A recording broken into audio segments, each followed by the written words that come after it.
पिछले एपिसोड में हमने उस चरण को समझा था जब राष्ट्रीय स्वयंसेवक संघ धीरे धीरे नागपुर की सीमाओं से बाहर निकल रहा था।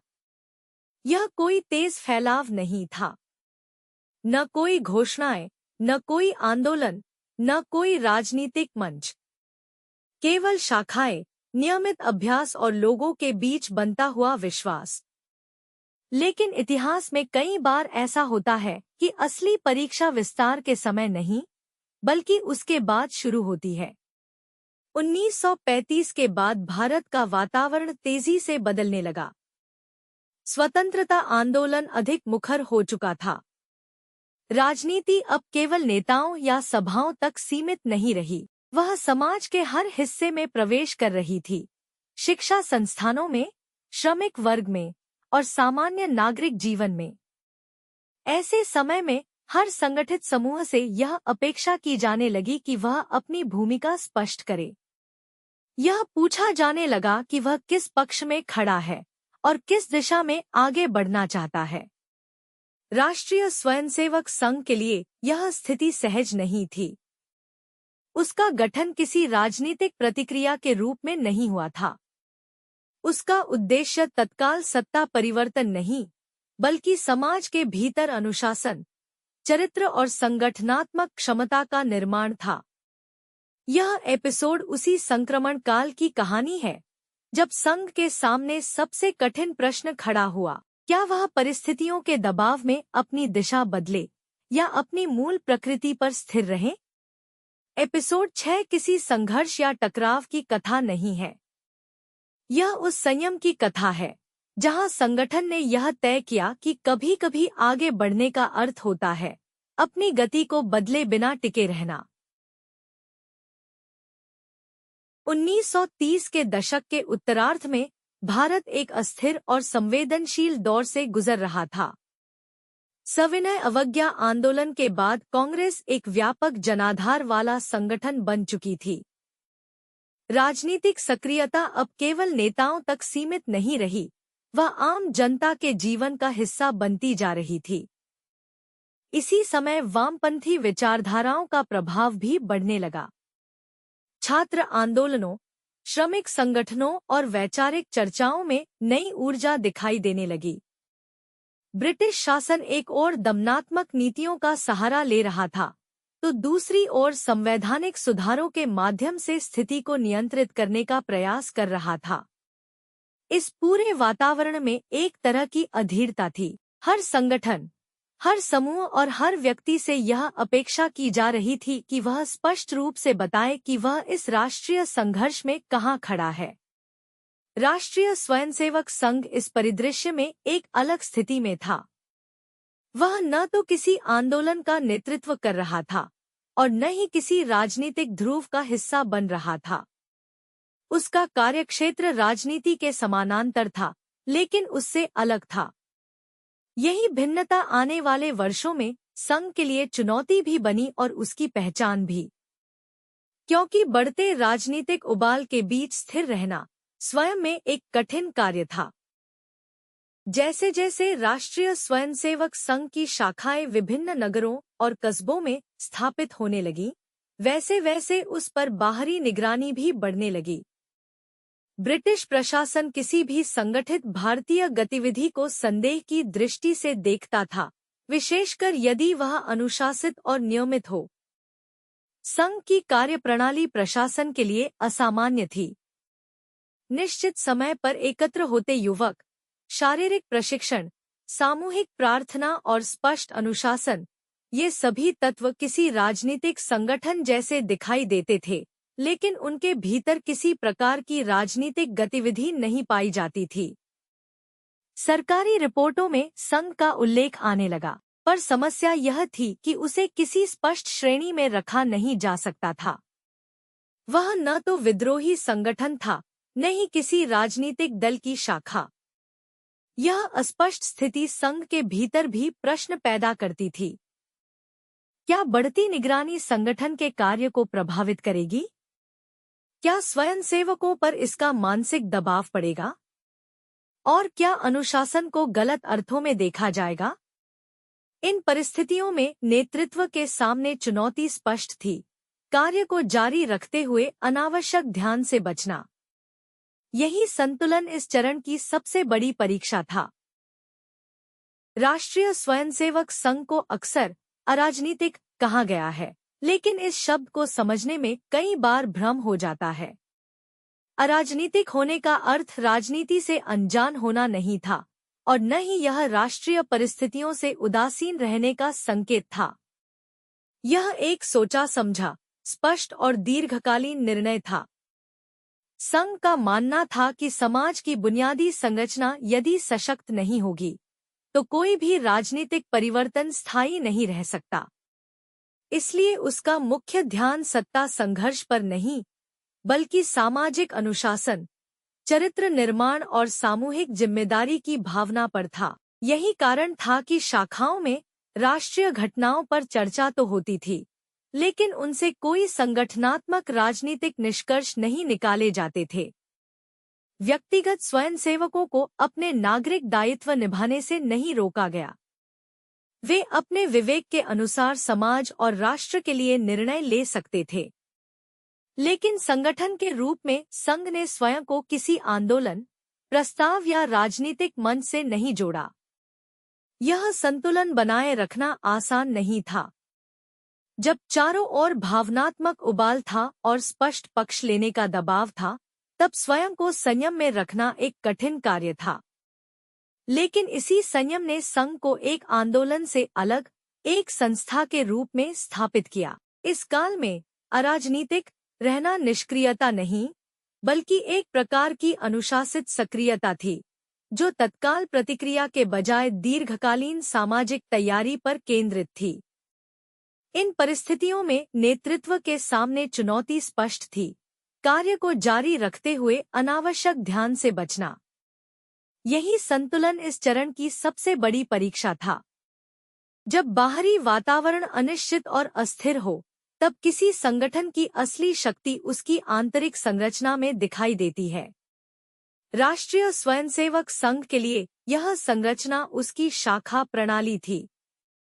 दैनिक शाखा, निश्चित समय, नियमित अभ्यास और स्पष्ट मर्यादाएं, ये सब मिलकर एक ऐसा ढांचा बनाते थे जो बाहरी उथल-पुथल से कम प्रभावित होता था। इस चरण में संघ ने अपनी कार्यप्रणाली में कोई बड़ा परिवर्तन नहीं किया। न विशेष सभाएं बुलाई गईं, न आपात घोषणाएं की गईं, और न ही परिस्थितियों के अनुसार नए कार्यक्रम जोड़े गए। शाखा उसी प्रकार चलती रही जैसे पहले चलती थी। यही निरंतरता संघ की सबसे बड़ी ताकत बनी। स्वयंसेवकों के लिए शाखा केवल अभ्यास का स्थान नहीं थी। वह एक स्थिर बिंदु थी, जहां भावनाएं संतुलित होती थी और दृष्टि दीर्घकालीन बनी रहती थी। राजनीतिक चर्चाओं और सामाजिक तनाव के बीच शाखा ने अनुशासन और संयम का वातावरण बनाए रखा। इतिहास में अनेक संगठन बाहरी दबावों के कारण अपनी दिशा बदल लेते हैं। संघ ने इस काल में यह सीख ली कि परिस्थितियों के अनुसार ढलने से अधिक महत्वपूर्ण है अपनी मूल प्रक्रिया को सुरक्षित रखना। यही आंतरिक अनुशासन आगे आने वाले कठिन वर्षों में संगठन की नींव बनता है। इस काल में राष्ट्रीय स्वयंसेवक संघ के नेतृत्व की भूमिका को समझने के लिए उसके शब्दों से अधिक उसके मौन को देखना आवश्यक है। यह वह समय था जब सार्वजनिक वक्तव्यों, घोषणाओं और प्रतिक्रियाओं की अपेक्षा की जा रही थी। लेकिन संघ नेतृत्व ने जानबूझकर इस मार्ग को नहीं चुना। कोई प्रेस बयान नहीं दिया गया, कोई सार्वजनिक समर्थन या विरोध प्रकट नहीं किया गया, कोई भावनात्मक प्रतिक्रिया सामने नहीं आई। यह मौन किसी भय या असमर्थता का परिणाम नहीं था। यह एक अनुशासित निर्णय था। नेतृत्व यह समझता था कि यदि संगठन भावनात्मक उभार में बह गया, तो उसकी आंतरिक संरचना कमजोर पड़ सकती है। इसलिए सबसे कठिन विकल्प चुना गया, संयम। इतिहास में अक्सर नेतृत्व को उसके सक्रिय हस्तक्षेप के लिए जाना जाता है, लेकिन इस चरण में नेतृत्व का योगदान अदृश्य था। उसने संगठन को अपनी गति बदलने नहीं दी। उसने स्वयंसेवकों को यह भरोसा दिया कि प्रक्रिया ही मार्गदर्शक है, न कि तत्काल परिस्थितियां। यह मौन नेतृत्व का अभ्यास था, जहां शक्ति प्रदर्शन के बजाय धैर्य को प्राथमिकता दी गई। यही दृष्टिकोण संघ को व्यक्तिकेंद्रित संगठन बनने से रोकता है और उसे एक संस्थागत ढांचे में विकसित करता है। इस काल में लिया गया यह निर्णय आगे चलकर संघ के इतिहास में एक मौन लेकिन निर्णायक मोड़ सिद्ध होता है। जैसे जैसे यूरोप में युद्ध की आहट तेज होती गई, उसकी छाया भारत तक पहुंचने लगी। यह केवल एक अंतर्राष्ट्रीय घटना नहीं थी, बल्कि औपनिवेशिक भारत के लिए एक नई राजनीतिक और नैतिक स्थिति थी। ब्रिटिश शासन ने भारत की सहमति के बिना उसे युद्ध में सम्मिलित मान लिया और यहीं से राष्ट्रीय स्तर पर असमंजस की स्थिति उत्पन्न हुई। स्वतंत्रता आंदोलन से जुड़े संगठनों और नेताओं के सामने यह प्रश्न था कि इस युद्ध के प्रति क्या रुख अपनाया जाए। कुछ इसे साम्राज्यवादी संघर्ष मानते थे, तो कुछ इसे रणनीतिक अवसर के रूप में देखते थे। चारों ओर चर्चा, विरोध और प्रतिक्रिया का वातावरण बन गया। राष्ट्रीय स्वयंसेवक संघ इस पूरे परिदृश्य में एक बार फिर अलग दिखाई देता है। संगठन ने न तो युद्ध के समर्थन में कोई वक्तव्य दिया और न ही उसके विरोध में कोई घोषणा की। यह मौन कई लोगों को अजीब लगा। कुछ ने इसे भ्रम की स्थिति माना, तो कुछ ने इससे अलग अर्थ निकाले। लेकिन संघ के भीतर इस स्थिति को अलग दृष्टि से देखा जा रहा था। यह युद्ध संघ की दृष्टि में न तो राष्ट्रीय लक्ष्य था और न ही सामाजिक पुनर्निर्माण का साधन। इसलिए संगठन ने स्वयं को इस संघर्ष से सीधे जोड़ने से बचाया। यह निर्णय तत्काल प्रतिक्रिया के विरुद्ध था, लेकिन दीर्घकालीन दृष्टि से यह संघ की उसी नीति का विस्तार था जिसमें वह स्वयं को राजनीतिक घटनाओं का उपकरण बनने से रोकता रहा था। युद्ध के साथ साथ एक और दबाव लगातार बढ़ रहा था। हर संगठन से, हर सार्वजनिक उपस्थिति से यह पूछा जाने लगा कि वह किस पक्ष में खड़ा है। तटस्थता को अब स्वाभाविक नहीं, बल्कि संदिग्ध माना जाने लगा था। राष्ट्रीय स्वयंसेवक संघ के लिए यह दबाव नया नहीं था, लेकिन अब यह अधिक तीव्र हो चुका था। लोग जानना चाहते थे कि संघ आखिर क्या सोचता है। क्या वह ब्रिटिश शासन का विरोध करेगा, या राष्ट्रीय आंदोलनों का समर्थन करेगा, या किसी अन्य दिशा में जाएगा? संघ का उत्तर सरल था, लेकिन उस सरलता में गहराई थी। उसका कहना था कि वह किसी पक्ष की राजनीति में नहीं, बल्कि समाज निर्माण के कार्य में संलग्न है। यह उत्तर राजनीतिक भाषा में स्पष्ट नहीं था, लेकिन संगठन की दृष्टि से यह पूरी तरह स्पष्ट था। संघ मानता था कि राजनीतिक सत्ता अस्थायी होती है, लेकिन समाज की संरचना दीर्घकालीन होती है।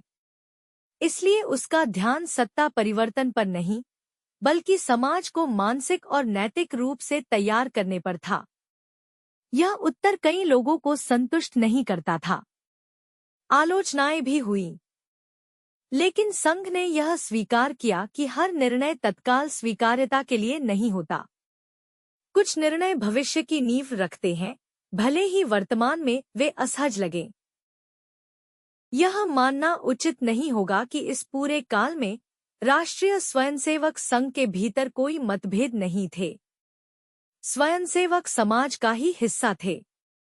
वे भी वही समाचार सुनते थे, वही चर्चाएं करते थे और वही भावनात्मक उथल-पुथल अनुभव करते थे, जो उस समय पूरे देश में दिखाई दे रही थी। कुछ स्वयंसेवक चाहते थे कि संघ अधिक सक्रिय भूमिका निभाए। कुछ को लगता था कि मौन रहना अवसर चूकने जैसा है। ऐसे विचार स्वाभाविक थे और संघ ने उन्हें दबाने का प्रयास नहीं किया। लेकिन जो बात महत्वपूर्ण थी, वह यह कि इन मतभेदों को संगठनात्मक टकराव में बदलने नहीं दिया गया। शाखा प्रणाली ने यहाँ महत्वपूर्ण भूमिका निभाई। शाखाओं में चर्चा होती थी, विचार रखे जाते थे, लेकिन संगठनात्मक दिशा वही रहती थी, जो पहले से तय थी। संघ ने व्यक्ति को संस्था से ऊपर नहीं रखा। व्यक्तिगत विचारों को सम्मान दिया गया, लेकिन संगठन की प्रक्रिया को प्राथमिकता दी गई। यही संतुलन संघ को आंतरिक रूप से टूटने से बचाता है। इतिहास में कई संगठन आंतरिक मतभेदों के कारण कमजोर पड़ जाते हैं। इस काल में संघ ने यह सीखा कि मतभेदों को दबाने के बजाय उन्हें एक अनुशासित ढांचे में समाहित करना अधिक टिकाऊ मार्ग है।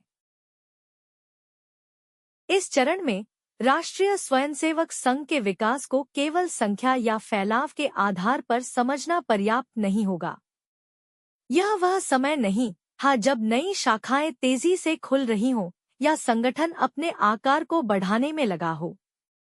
इसके विपरीत यह एक ऐसा काल था जब संघ ने अपने कदम जानबूझकर धीमे रखे। इस धीमेपन को अक्सर गलत अर्थों में लिया गया। कुछ लोगों को यह लगा कि संगठन ठहर गया है या परिस्थितियों से घबराकर पीछे हट रहा है, लेकिन वास्तविकता इससे अलग थी। संघ यह समझ चुका था कि अस्थिर वातावरण में तेज विस्तार संस्था को कमजोर बना सकता है। इतिहास में कई उदाहरण हैं जहां संगठन भावनात्मक वातावरण में तेजी से फैलते हैं, लेकिन जब परिस्थितियां बदलती हैं तो वे उतनी ही तेजी से बिखर भी जाते हैं। संघ ने इस जोखिम से बचने का मार्ग चुना। उसने यह निर्णय लिया कि विस्तार से अधिक महत्वपूर्ण है आंतरिक मजबूती। इस काल में शाखाओं का नियमित संचालन, स्वयंसेवकों का निरंतर प्रशिक्षण और संगठनात्मक मर्यादाओं का पालन प्राथमिकता बना रहा। यही स्थिरता संघ के लिए एक प्रकार की तैयारी थी, ऐसी तैयारी जो बिना किसी घोषणा के की जा रही थी।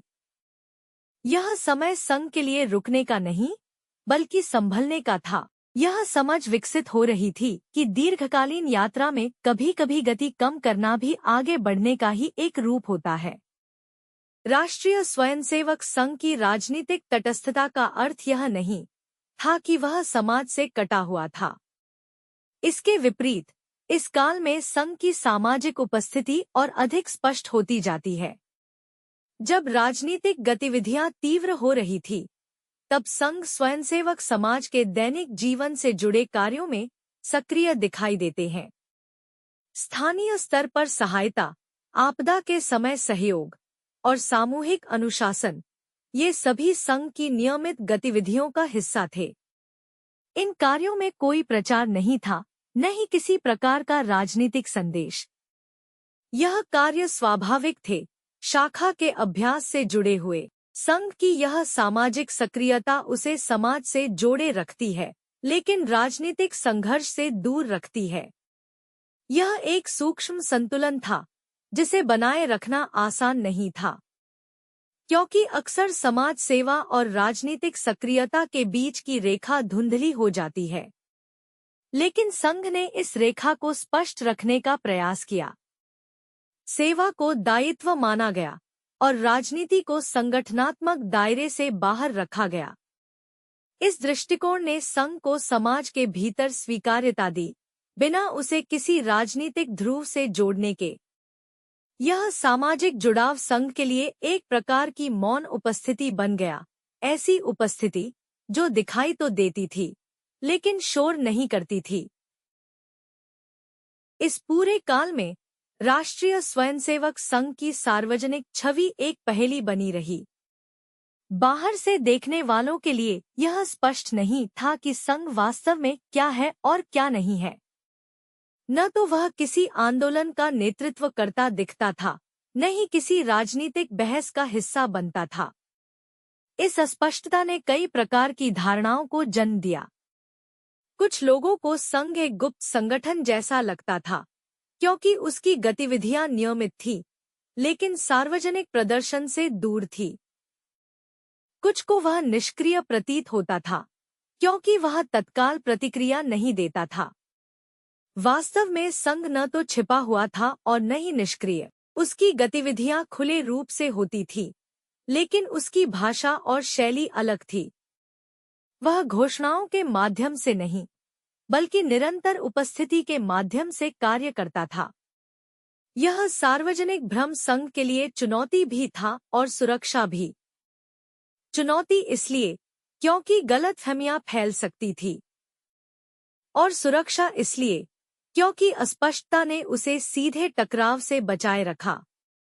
इस काल में संघ ने यह स्वीकार किया कि हर संगठन को तत्काल समझा जाना आवश्यक नहीं होता। कभी कभी इतिहास में स्थान पाने के लिए समय और धैर्य दोनों की आवश्यकता होती है। इस काल में औपनिवेशिक प्रशासन ने राष्ट्रीय स्वयंसेवक संघ पर नियमित निगरानी रखी। विभिन्न प्रांतीय स्तरों पर तैयार की गई रिपोर्टों में संघ का उल्लेख मिलता है, पर इन दस्तावेजों की एक स्पष्ट सीमा दिखाई देती है। प्रशासन संघ की गतिविधियों को देख तो रहा था, लेकिन उसके उद्देश्य और स्वरूप को पूरी तरह समझ नहीं पा रहा था। रिपोर्टों में अनुशासन, नियमित एकत्रीकरण और युवाओं की भागीदारी का जिक्र मिलता है, पर जहां प्रशासन किसी राजनीतिक एजेंडा या विद्रोही तैयारी की अपेक्षा करता था, वहां उसे ठोस प्रमाण नहीं मिलते थे। यही कारण था कि संघ को किसी स्पष्ट श्रेणी में रख पाना कठिन हो गया। यह स्थिति संघ के लिए दोहरी थी। एक और यह अस्पष्टता उसे तत्काल दमन से बचाती थी, दूसरी ओर गलतफहमियों की गुंजाइश बनी रहती थी। प्रशासनिक दृष्टि से जो स्पष्ट नहीं होता, वह अक्सर संदेह का विषय बन जाता है। संघ ने इस स्थिति का सामना किसी प्रतिवाद या स्पष्टीकरण से नहीं किया। उसने अपनी कार्यप्रणाली में कोई दिखावटी बदलाव नहीं किया। शाखा चलती रही, प्रशिक्षण चलता रहा और संगठन अपनी आंतरिक लय पर कायम रहा। इतिहास में कई बार ऐसा होता है कि संस्थाएं अपनी वास्तविक पहचान से अधिक दूसरों की धारणाओं के कारण परखी जाती हैं। इस काल में संघ ने यह स्वीकार किया कि बाहरी आकलन उसके नियंत्रण में नहीं है। उसके नियंत्रण में केवल उसकी प्रक्रिया है और उसी पर टिके रहना सबसे सुरक्षित मार्ग है। यह चरण राष्ट्रीय स्वयंसेवक संघ के लिए केवल सहनशीलता का नहीं, बल्कि सीख का भी था। बाहरी दबावों, संदेहों और अपेक्षाओं के बीच संगठन ने कुछ मौलिक बातें आत्मसात कीं, जो आगे चलकर उसकी पहचान का हिस्सा बनती हैं। पहली सीख यह थी कि भावनात्मक प्रतिक्रिया संगठन को तत्काल राहत तो दे सकती है, लेकिन दीर्घकाल में उसे कमजोर करती है। दूसरी सीख यह थी कि स्पष्ट प्रक्रिया और अनुशासन बाहरी परिस्थितियों से अधिक भरोसेमंद होते हैं। और तीसरी सीख यह कि हर समय नेतृत्व का अर्थ सामने आकर बोलना नहीं होता। कई बार नेतृत्व का अर्थ होता है स्थिर रहना। इस काल में संघ ने यह भी समझा कि संगठन को व्यक्ति से ऊपर रखना अनिवार्य है। जब परिस्थितियां कठिन होती हैं, तब व्यक्तियों की भावनाएं तीव्र हो सकती हैं, लेकिन संस्था तभी टिकती है जब उसकी दिशा व्यक्तिगत आवेगों से प्रभावित न हो। इन सीखों का कोई औपचारिक दस्तावेज नहीं बना, इन्हें किसी घोषणा में नहीं बदला गया। ये सीखें व्यवहार के माध्यम से विकसित हुईं, शाखा की निरंतरता में, नेतृत्व के मौन में और स्वयंसेवकों के संयम में। यही कारण है कि यह काल संघ के इतिहास में भले ही कम चर्चित हो, लेकिन उसकी संरचना के लिए अत्यंत निर्णायक सिद्ध होता है। यह वह समय था जब संगठन ने भविष्य के लिए अपने भीतर आवश्यक मजबूती विकसित की।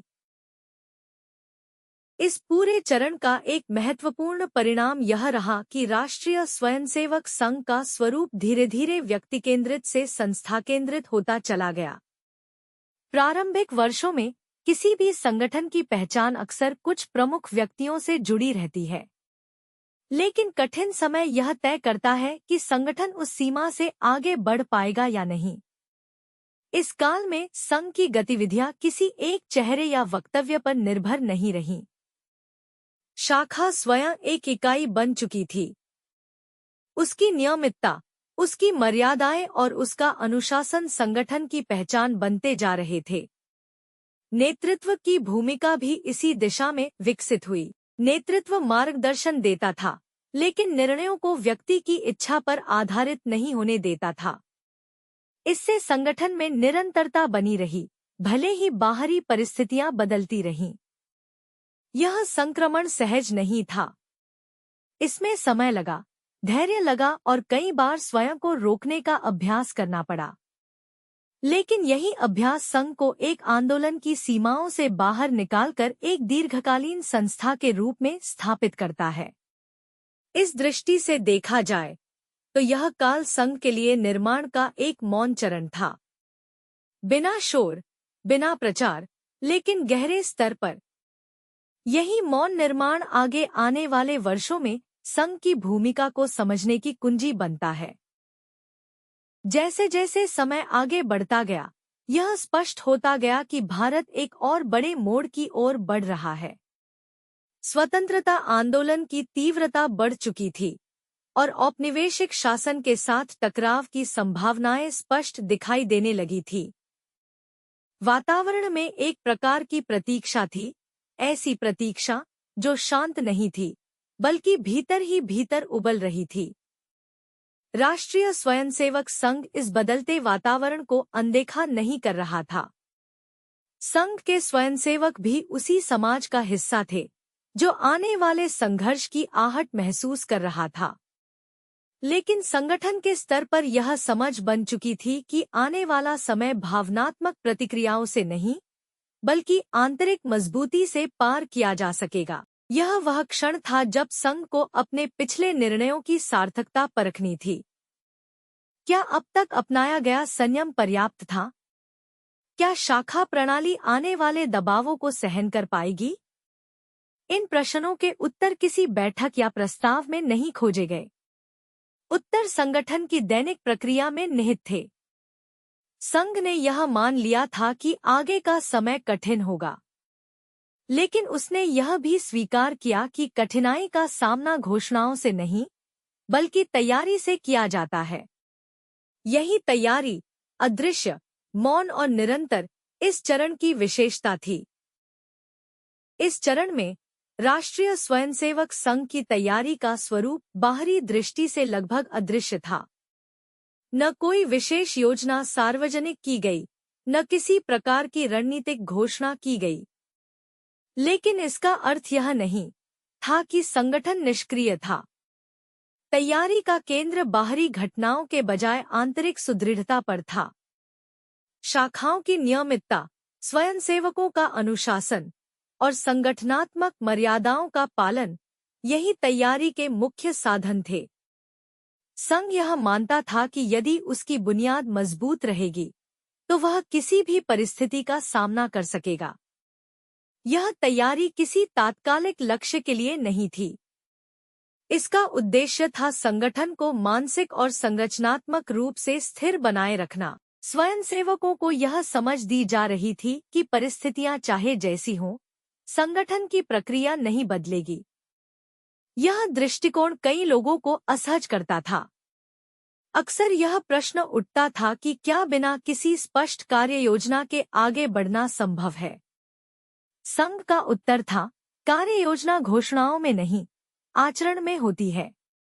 इतिहास में कई बार तैयारी को केवल रणनीति के रूप में देखा जाता है, लेकिन इस काल में संघ ने तैयारी को एक संस्कार के रूप में विकसित किया, ऐसा संस्कार जो संकट के समय स्वतः प्रकट होता है।